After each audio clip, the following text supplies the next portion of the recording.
नमस्कार दोस्तों, आप सभी का आरबीएम हिंदी क्लासेस में स्वागत है। हम प्रत्यय कर रहे थे, उसको आगे जारी रखेंगे। आज हम तद्धित प्रत्यय के बारे में पढ़ेंगे।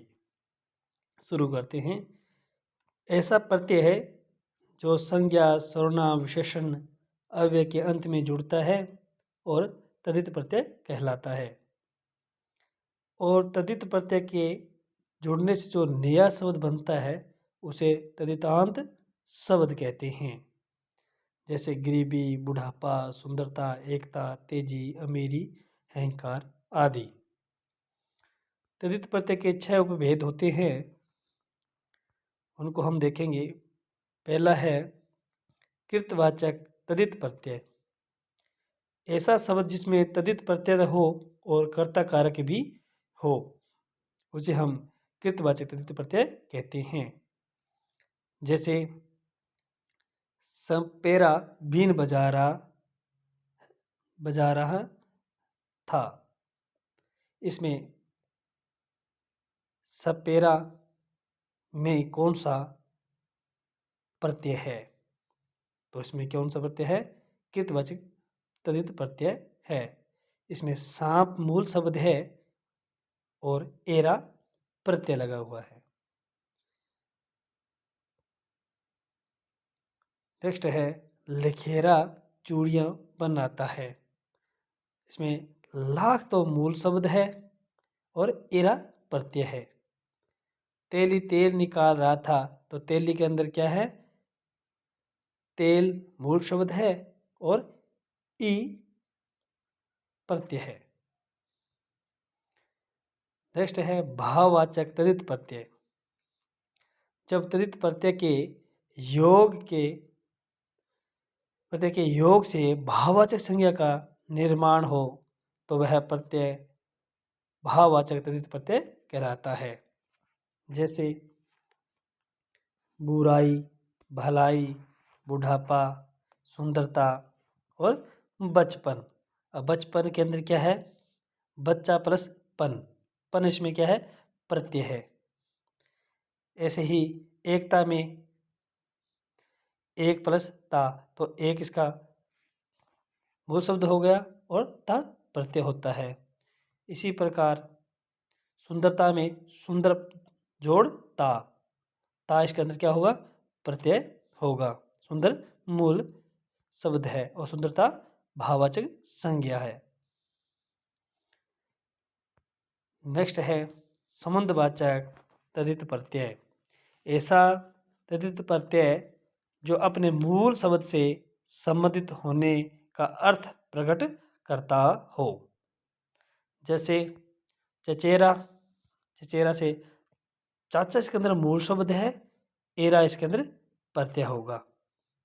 चचेरा जो चाचा का बेटे को हम कहते हैं चचेरा। इस तरह भारतीय, जो भारत में रहने वाले भारतीय है, तो इसके अंदर भारत मूल शब्द हो गया, यह प्रत्यय हो गया। चीनी, चीन जोड़ ई, इसका चीन मूल शब्द हो गया, ई इसका प्रत्यय हो गया। इसी प्रकार विदेशी, इसी प्रकार से राजस्थानी होगा। नेक्स्ट है अपत्यवाचक तद्धित प्रत्यय है। अपत्यय शाब्दिक अर्थ होता है संतान, अर्थात ऐसा तद्धित प्रत्यय जिसके जुड़ने से जो नया शब्द बनने वह अपने मूल शब्द से ही उत्पन्न हुआ हो, उसे हम क्या कहते हैं? अपत्यवाचक तद्धित प्रत्यय कहते हैं। जैसे जानकी के अंदर जनक जोड़ ई होगा, क्यों? जनक की बेटी का नाम ही जानकी है। इसी प्रकार राधा मूल शब्द होगा, यह इसके अंदर प्रत्यय होगा। पंचाली, इसी प्रकार पंचाल मूल शब्द है और इसके अंदर क्या है? प्रत्यय है। पंचाल क्षेत्र में रहने वाली पंचाली होगी। इसी प्रकार हम इनको याद करेंगे। जैसे हम और भी देख सकते हैं शोर, तो शोर के अंदर सुर मूल शब्द हो जाएगा, ए प्रत्यय हो जाएगा।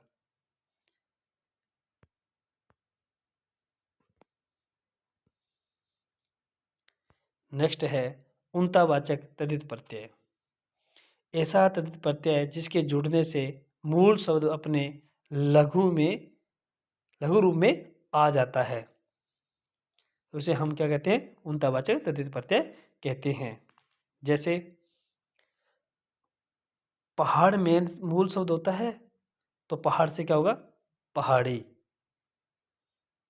इस प्रकार बड़े से हम क्या कह सकते हैं इसको? ऐसा तद्धित प्रत्यय जिसके जुड़ने से मूल शब्द अपने लघु रूप में आ जाता है। पहाड़ से पहाड़ी बनना, मंडल से मंडली बनना, डिब्बा से डिब्बी बनना, झंडा से झंडी बनना, दूर से दूरी बनना है। खटोला से खटोला, खाट प्लस ओला से खटोला है। बिटवा से बेटा जोड़ वहाँ से बिटवा बनना। इस प्रकार इसमें शब्द आते हैं। नेक्स्ट है स्त्रीवाचक तद्धित प्रत्यय।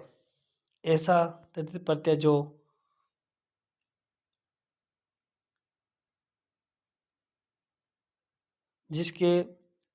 ऐसा तद्धित प्रत्यय जिसके जुड़ने से कोई पुल्लिंग मूल शब्द ने स्त्रीलिंग में बदल जाता है, उसे क्या कहते हैं? स्त्रीवाचक तद्धित प्रत्यय कहते हैं। जैसे अनाथ जोड़ आ से क्या बन जाएगा? अनाथा। अनाथ एक पुल्लिंग है और अनाथा स्त्रीलिंग बन गया। इसी प्रकार सूर्य जोड़ आ, सूर्य मूल पुल्लिंग है और सूर्य स्त्रीलिंग बन गया। इसी प्रकार देवर से देवरानी, ठाकुर से ठकुराइन। यह आपको क्लास कैसी लगी जरूर कमेंट करके बताएं। धन्यवाद।